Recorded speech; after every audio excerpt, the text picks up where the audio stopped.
Hai guys, kemarin sempet unboxing, lihat-lihat dikit isinya kayak apa. Nah sekarang saatnya kita lihat lebih dalam Realme 8 Pro ini seperti apa dan apakah bisa bersaing nantinya di pasar mid-range yang sangat kompetitif ini. Pertama soal desain. Tahun ini selera gue sebetulnya cenderung ke arah simple minimalis dan menjauh dari kata flashy. Sedangkan gue juga paham kalau ada yang tertantang dengan slogan tegas Dare to Leap di belakang dan suka dengan finishing matte bertekstur pasir berkilau seperti ini. Bebas-bebas aja, problemnya justru finishing inilah yang giving away feel polikarbonatnya. Padahal kalau dibikin matte tanpa kilau justru bisa menyembunyikan fakta bahwa backdoornya terbuat dari plastik. Yang warna hitam jelas punya look yang lebih understated, namun yang warna biru galaksi ini ya pasti punya market tersendiri juga. Yang pasti gue suka adalah modul kameranya, keren dan tegas. Dan walaupun bukan yang pertama, tapi tetap berasa unik. Secara dimensi slim and light 8,1 mm dan 176 gram. Lumayan refreshing sih, karena makin kesini makin jarang handphone yang seringan dan setipis ini, apalagi di segmen mid-range. Megangnya tuh asli enak banget.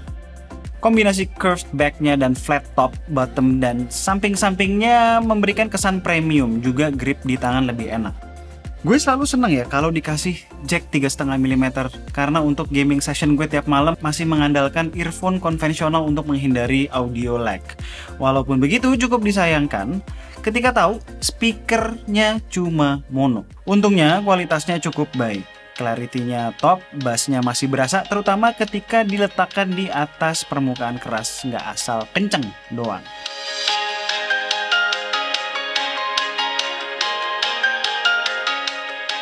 Fitur-fitur desain lainnya, slot SIM-nya bisa dual SIM plus SD card. Nice. Ada NFC? Nice. Ini kabarnya memang market Indonesia sengaja disematkan NFC nih. Di luar ada yang nggak include. Punya vibration motor yang masih levelan standar di rentang harga segini, nggak wah lah pokoknya. Nah ini dia, star of the show menurut gue di Realme 8 Pro. Display 6,4 inch Super AMOLED dengan rasio 90,8%. Pasti kalian udah bosen kami bilang Super AMOLED buatan Samsung adalah industry leading dan jarang salah. Ini truly gorgeous. Warnanya punchy, sharp dengan warna hitam yang pekat. Brightness-nya pun bisa mencapai 1000 nits. Cocok nih buat kalian-kalian yang luar biasa.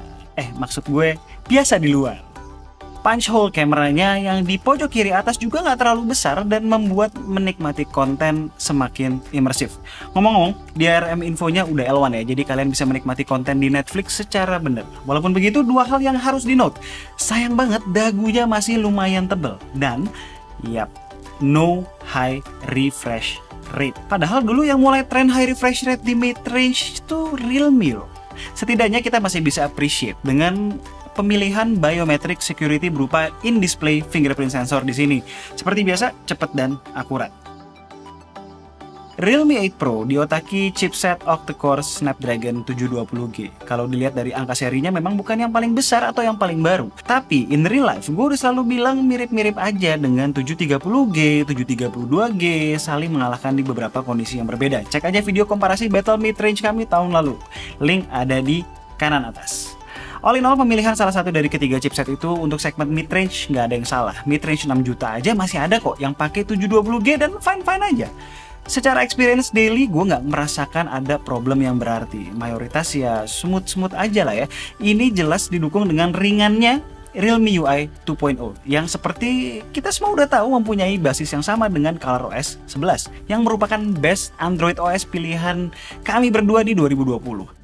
Pilihan customization Realme UI 2.0 berlimpah, dimulai dari bisa pakai third party icon packs dari Play Store tanpa maksa beli dari tim store bawaan Realme, ganti warna aksen UI, dan lain-lain. Secara gaming pun ada fitur-fitur dari Realme UI 2 yang membantu experience gaming kita, seperti game sidebar yang memberikan info menyangkut performance, ada game focus mode yang ngeblok aktivitas lain selain gaming, dan pilihan performance mode yang menaikkan batas throttling kalau kita mau gaming dengan performa yang lebih stabil. Tapi ya ingat, side effect-nya jelas device akan menjadi lebih anget. Gue pakai Realme 8 Pro ini beberapa hari untuk sesi gaming malam hari gue yang biasanya ngabisin waktu minimal 3 jam mainin CODM dan LOL Wild Rift. Intinya di settingan yang tepat, no problem at all dipakai gaming berlama-lama. Touch sampling rate 180Hz, enak dipakai gaming, swipe pelan-pelan responsif, untuk tombol juga sama. Secara hardware lainnya cuma ada satu varian, 8GB RAM LPDDR4 dengan internal storage 128 UFS 2.1. Kalau internal kurang, ingat masih support SD card up to 256GB. Tadi gue bilang kan, kalau gue main game tuh bisa berjam-jam. Itu salah satunya sebabnya gue selalu suka handphone dengan charging speed yang cepet, dengan baterai yang cukup besar juga. Realme 8 Pro memang gak ngasih baterai yang jumbo-jumbo amat, 4500 mAh. Cukup standar lah ya di 2021 ini. Walaupun begitu, pulang abis kerja seharian, baterai masih nyisa cukup. Nah, sebelum gaming session gue mulai, cuma perlu charge bentar dengan 50 watt super dart charge sambil gue bersih-bersih, udah bisa cukup ngisi baterai buat gue main game 3 jam lebih. Dari 0 sampai 50% tuh cuma 17 menit, dari 0 sampai 100 sekitar 50 menit. Sekadar pengetahuan aja nih, semakin kenceng charging speed, semakin kecil pula kapasitas maksimum baterai di volume yang sama. Makanya kalau lihat spek handphone berbaterai jumbo, charging speednya biasanya nggak bisa ngebut amat. Tunggu dulu gadgets, sebentar lagi kan kita masuk ke bulan Ramadan ya, bulan penuh berkah. Nah, kami ingin sedikit berbagi dengan kalian dengan giveaway 1 unit X-Review Realme 8 Pro ini. Satu dari kalian yang beruntung. Caranya gampang banget, cuman perlu menjadi subscriber dari channel K2G dan follow juga akun Instagram atau Twitter kami. Pokoknya lengkapnya nanti gue taruh di deskripsi lah ya, syarat dan ketentuannya. Anyway, sebelumnya minta maaf dulu bahwa yang dibagi ini adalah yang unit X-Review kami ini, tapi don't worry, masih bagus kualitasnya like new. 108 megapixel capture infinity, best 108 megapixel camera phone with stylish design. Pokoknya satu hal yang selalu diulang-ulang sama Realme adalah 108 megapixel. Soalnya emang Realme 8 Pro ini adalah handphone mid-range pertama Realme yang menggunakan kamera utama dengan sensor dan resolusi segede ini. Dan dia juga yang pertama kali nongolin batang hidungnya di Indonesia untuk handphone mid-range. Dan seperti yang udah gue pernah bilang di video unboxing, sensor dari kamera utama 108 megapikselnya itu pakai punyanya Samsung ISOCELL HM2 generasi ketiga. Ukuran sensornya gede ya, 1/1,52 inch. Rest of the cameras itu ya udah gak asing lagi lah. Ada lensa ultra wide 8 megapiksel, habis itu ada dua kamera 2 megapiksel masing-masing buat black and white dan juga buat makro. Terus di depan ada kamera selfie 16 megapiksel. Tapi bentar dulu, masih ada lagi fitur-fitur lain yang menarik dari kamera Realme 8 Pro. Bukan cuman kamera utama 108 megapikselnya aja. Salah satunya kayak fitur yang lagi gue peragain ini, namanya dual view video. Jadi saat kita vlogging, kita bisa langsung rekam pakai dua kamera, kamera depan dan kamera belakang. Jadi kita sekaligus bisa langsung show off ke kita punya penonton, nggak perlu ngerekord ulang 2 kali kamera depan dan kamera belakang nantinya. Seru ya? Ada macam-macam mode, yang ini adalah yang favorit gue, yang circle. Tapi emang kayaknya di mode ini stabilisasinya nggak jalan sayangnya. Oke, duduk manis, banyak yang gue mau bahas soal foto. Pilihan ada di tangan kalian. Mau jepret menggunakan mode auto dengan output 12 megapiksel atau dengan mode 108 megapiksel. Lihat foto Kumar lagi siap-siap mau nyantap Indomie tuh. Foto auto 12 megapikselnya udah bagus, tapi ketika kita bandingkan dengan 108 megapikselnya dan pixel peep ke wajah Kumar, gokil.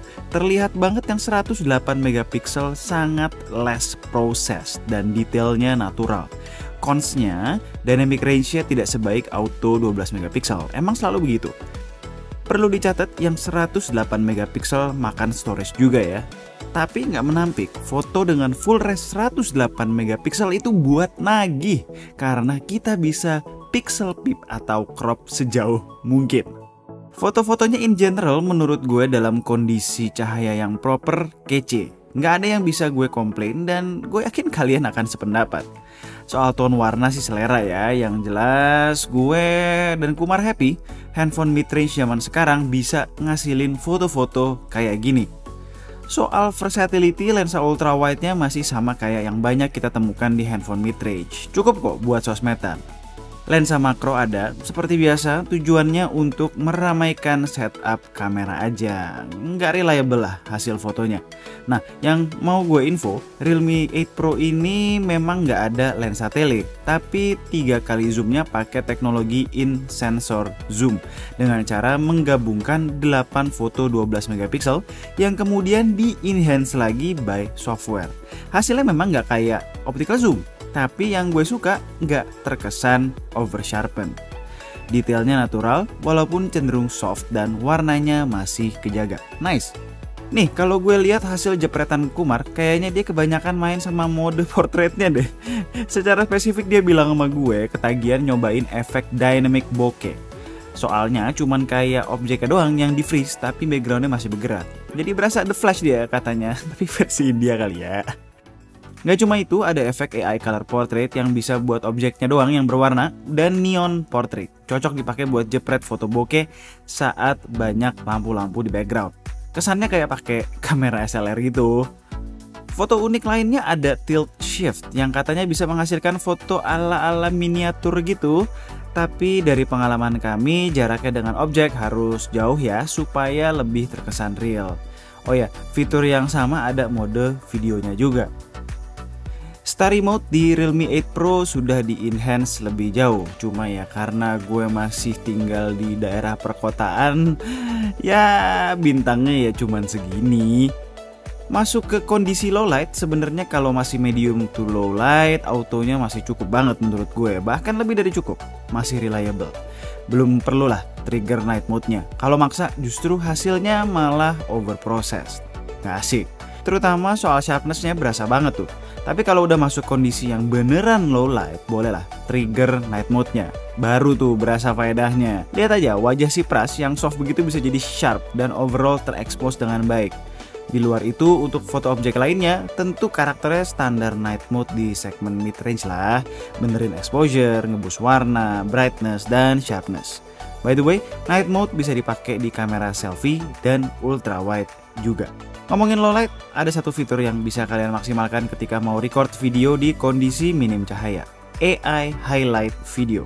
Sebenarnya kalau diperhatikan, utamanya dia ya lebih ngeboost brightness aja ya, makanya kelihatan lebih noisy jadinya. Oke, jadi itu adalah Realme 8 Pro. Kalau dilihat-lihat memang Realme 8 Pro cukup bagus untuk harganya yang menurut bocoran yang beredar sekitar 4 jutaan. Tapi problemnya adalah di persaingan. Direct kompetitornya adalah Redmi Note 10 Pro yang meluncur dengan harga yang lebih murah. Nah, di sini trikinya. Kalau kalian udah mengamati pasar smartphone cukup lama, kalian udah bisa baca pergerakan harga real di pasaran beyond harga bandrol resmi. Harga pasar itu lekat dengan demand dan availability. Percuma pasang harga di bawah harga keekonomian ketika demand terlalu besar sehingga dimanfaatkan oleh pihak ketiga yang menjualnya kembali dengan harga yang lebih mahal. Ambil case study terdekat deh di penghujung tahun lalu. Saingan Realme 7 Pro secara launch price lebih murah sekitar sejutaan. In real life, acuan marketplace online aja ternyata harganya cuma beda 300-400 ribu dengan keunggulan di Realme 7 Pro karena memberikan banyak hal lebih. Kenapa bisa begitu? Di channel resmi brand tersebut, barang hilang timbul, sementara yang berlimpah justru di toko-toko yang sudah menaikkan harganya memanfaatkan harga yang diset secara resmi di bawah nilai keekonomiannya. Ini kami prediksi bakal kejadian lagi di Realme 8 Pro versus Redmi Note 10 Pro. Kunci di pertarungan keduanya ada di availability. Ketika Realme bisa menjaga stok dengan stabil, sementara di sisi lain orang ogah bayar lebih mahal untuk ready stock Redmi Note 10 Pro ditengkulak, kesempatan untuk mencuri market Redmi Note 10 Pro justru terbuka lebar untuk Realme 8 Pro. As always, kalau kalian suka dengan video ini, jangan lupa di subscribe dan tunggu racun-racun kami berikutnya. Bye guys.